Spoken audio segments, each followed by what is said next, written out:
నీవు నాకు ఉత్తరం ఇచ్చువాడవు గనక. What a confidence of the man of God.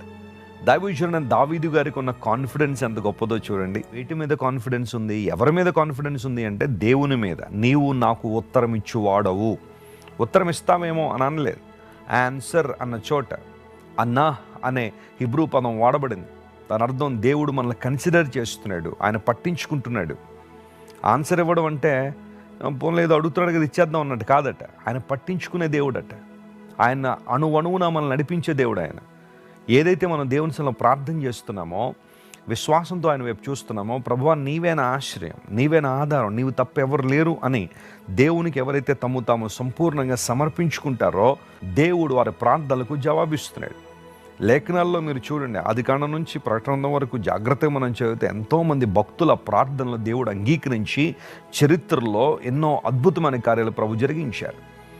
Bible గ్రంథ చరిత్ర మాత్రమే కాకుండా ఆ తర్వాత కాలంలో సంఘ చరిత్రను మనం చూసినా కానీ అనేక మంది ప్రార్థనలకు దేవుడు జవాబిచ్చి వినూత్నమైన కార్యాలు అనేక మంది జీవితాల్లో జరిగించారు. బలమైన కార్యాలు దేవుడు చేశారు అనేక మంది జీవితాల్లో.